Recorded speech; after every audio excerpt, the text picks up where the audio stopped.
আপনার মেয়ে যে ফুল দেওয়া শিখে গেছে এটা কখনো দেখেছেন? এটা কখনো অনুধাবন করেছেন যে আপনার মেয়ে তার বয়স 11 বছর, 12 বছর, 15 বছর, 16 বছর, সে যে অন্য একটা ছেলেকে ফুল দেওয়া শিখে গেছে? এটা আপনি জেনেছেন? জানেন নাই? জানবেন কিভাবে?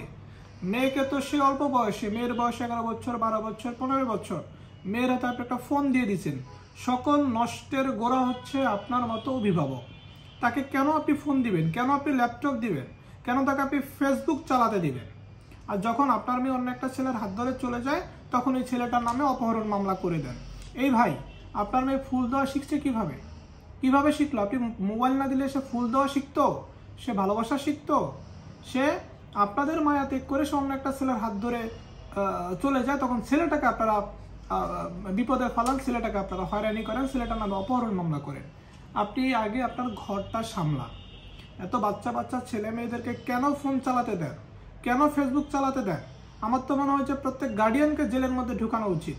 কারণ আপনারা আপনার সন্তানদেরকে নিয়ন্ত্রণহীনভাবে মাঠে ছেড়ে দিচ্ছেন। পার্কে যান, বিভিন্ন অলিগলিতে যান, এই ছেলে মেয়েদের দিকে তাকানো যায় না। মানে কতটা আমরা নিচে নেমে গেছি, ওদের দিকে তাকানো পর্যন্ত যায় না যে ওরা এই অবস্থায় থাকে। আমি রাস্তাঘাটে যাই, মাঝে মাঝে দেখি, খুব লজ্জা লাগে, খুব হতাশ হই যে আমাদের সমাজটা কোন দিকে যাচ্ছে। এবং এই কারণে আমি সন্তানদেরকে বিন্দুমাত্র দোষ দিব না, দোষ দিব গার্ডিয়ানদেরকে।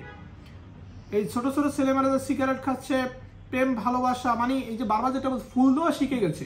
তাই কেন শিখলো? ফেসবুকের মাধ্যমে তারা কথাবার্তা বলে, সম্পর্ক করে। এই ফেসবুক, মোবাইল, কলেজ পর্যন্ত না যাওয়া পর্যন্ত আপনি আপনার সন্তানকে কেন দিবেন ভাই? কেন দিবেন? বা যদি ফোন বা সোশ্যাল মিডিয়ার প্রয়োজন হয়, কোনো গুগলের প্রয়োজন হয়, সেটা আপনার ফোন থেকে ইউজ করবে। তার মানে আপনার গার্ডিয়ানরা সবচেয়ে বেশি দায়ী। আপনার মেয়ে ফুল দেওয়া শিখে গেছে, আপনার ছেলে ফুল দেওয়া শিখে গেছে, কতটা নষ্টের দিকে আগাচ্ছে, মূল কারিগর হচ্ছেন আপনারা অভিভাবকরা।